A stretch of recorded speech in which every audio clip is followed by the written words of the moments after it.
एक बार की बात है, एक गांव में विक्रम नाम का एक हट्टा कट्टा पहलवान रहता था। विक्रम गांव में सबसे ज्यादा ताकतवर आदमी था। वो सभी गांव वालों का बहुत प्रिय था। विक्रम गांव वालों की बहुत मदद करता था और गांव वाले भी विक्रम का बहुत सम्मान और उसकी प्रशंसा करते थे। गांव के बच्चे भी विक्रम को बहुत प्यार करते थे। विक्रम अपने अखाड़े में कई बच्चों को मुफ्त में पहलवानी सिखाता था। विक्रम का सपना था कि वो एक वेट लिफ्टिंग प्रतियोगिता में भागीदार बने, जिसके लिए वो दिन रात मेहनत कर कसरत करता था। वो घंटों घंटों कसरत करता रहता था, मानो वो पागल हो गया हो। एक दिन जब विक्रम अपने अखाड़े में कसरत कर रहा था तो एक साधु संत उसके द्वार पर आते हैं। भगवान के नाम पर कुछ दे दे बेटे, कुछ खाने को दे दे, तेरा भला होगा। अरे बेटे, कुछ खाने को ला दो, बहुत दिनों से भूखा हूँ। साधु बहुत देर तक विक्रम को पुकारता रहा, लेकिन विक्रम ने अपनी कसरत नहीं छोड़ी। सुन लड़के, तूने मेरी पुकार न सुनकर मेरा अपमान किया है। तुझे अपने शरीर से बहुत लगाव है। तेरे लिए शारीरिक बल ही सब कुछ है। मैं तुझे श्राप देता हूँ। तेरा ये शरीर जिससे तू इतना संवारता है, वो जल्दी ही नष्ट हो जाएगा। तुझे जीवन में कोई तरक्की नहीं मिलेगी।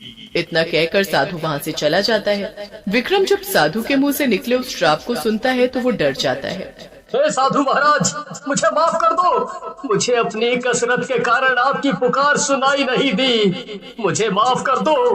अपना श्राप वापस ले लो आप। विक्रम जब तक अपनी माफी मांग पाता तब तक वो साधु बहुत दूर जा चुके थे।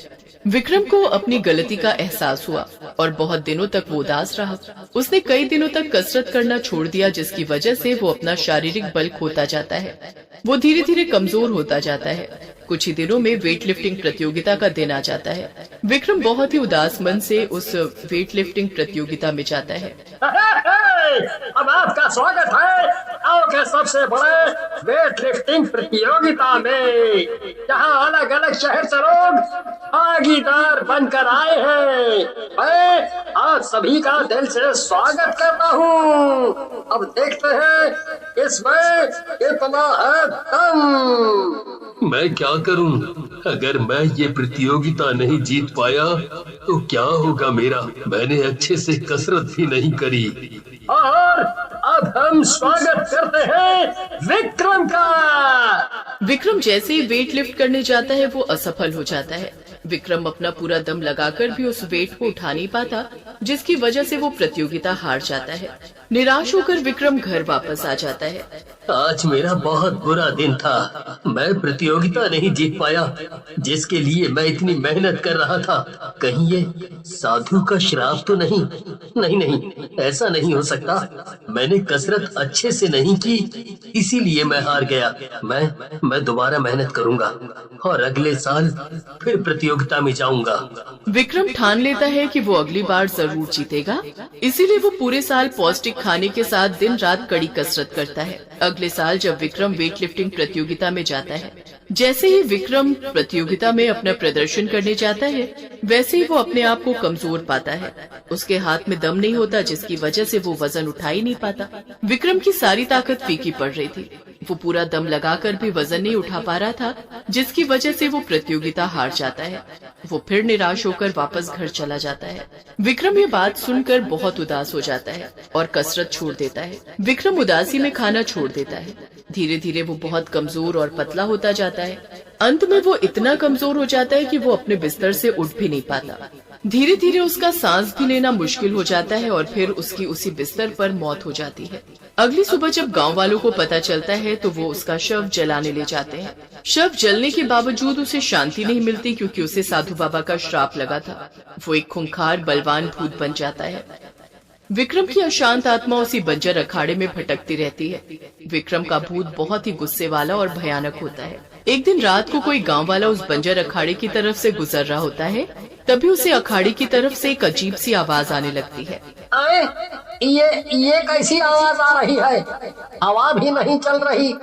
जरा जाके देखता हूँ। गांव वाला अखाड़े के भीतर आकर खड़ा हो जाता है।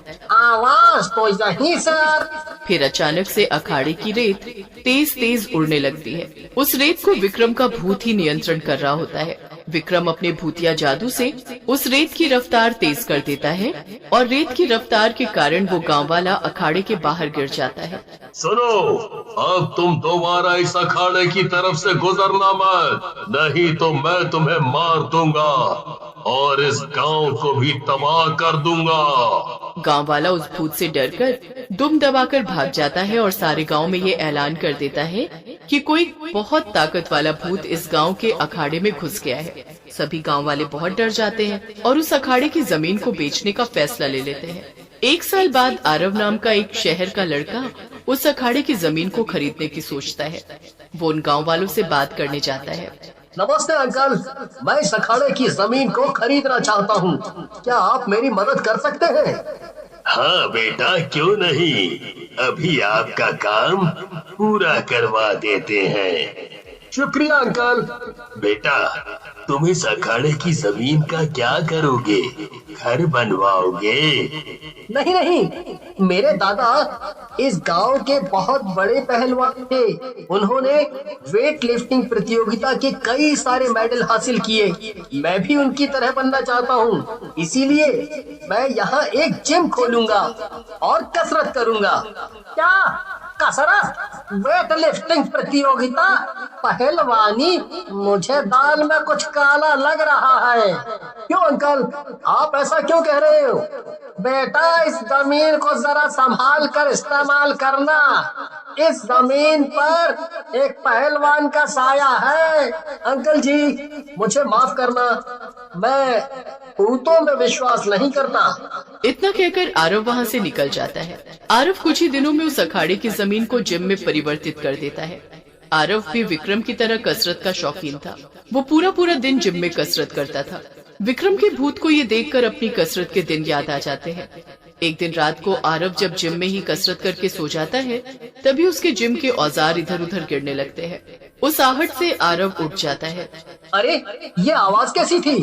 और ये सामान इधर उधर कैसे बिखरा पड़ा है? मैंने तो इसे सही से रखा था।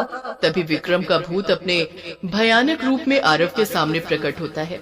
सुनो बच्चे, अपना सामान लेकर अपने शहर वापस चले जाओ, नहीं तो मैं तुम्हें मार दूंगा। मैं आपसे नहीं डरता। मैं ये जगह छोड़कर कहीं नहीं जाऊंगा। मैं यहाँ अपनी कसरत करूंगा और मुझे कोई नहीं रोक सकता।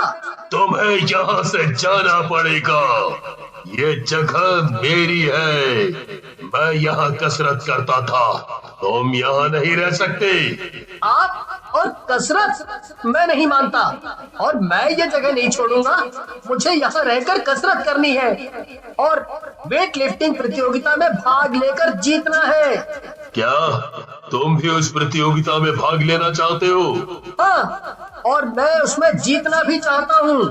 मैं अब तक तुम्हारी परीक्षा ले रहा था। एक समय पर जब मैं जिंदा था, तब मैं भी तुम्हारी तरह ऐसा ही जुनूनी था। क्या क्या आप भी एक बॉडी बिल्डर थे, मेरे जैसे? हाँ बेटा, मैं भी बॉडी बिल्डर था। तो क्या आप एक बॉडी बिल्डर भूत हो? आप मुझे उस प्रतियोगिता जीतने में मदद कर सकते हैं? विक्रम का भूत आरव को बॉडी बिल्डर और उसको कसरत सिखाया करता था और उसे प्रतियोगिता के लिए उत्तम बनाना चाहता था। आरव और विक्रम का भूत दिन रात प्रतियोगिता के लिए कसरत करते रहते थे। आखिरकार वो दिन आ गया जब आरव का वेट लिफ्टिंग प्रतियोगिता में भाग लेने का दिन था। आरव प्रतियोगिता में जाता है, लेकिन वो बहुत ही डरा हुआ होता है। आरव स्टेज पर अपना प्रदर्शन करने जाता है। जैसे ही वो वजन उठाने जाता है तो वो उठा नहीं पाता।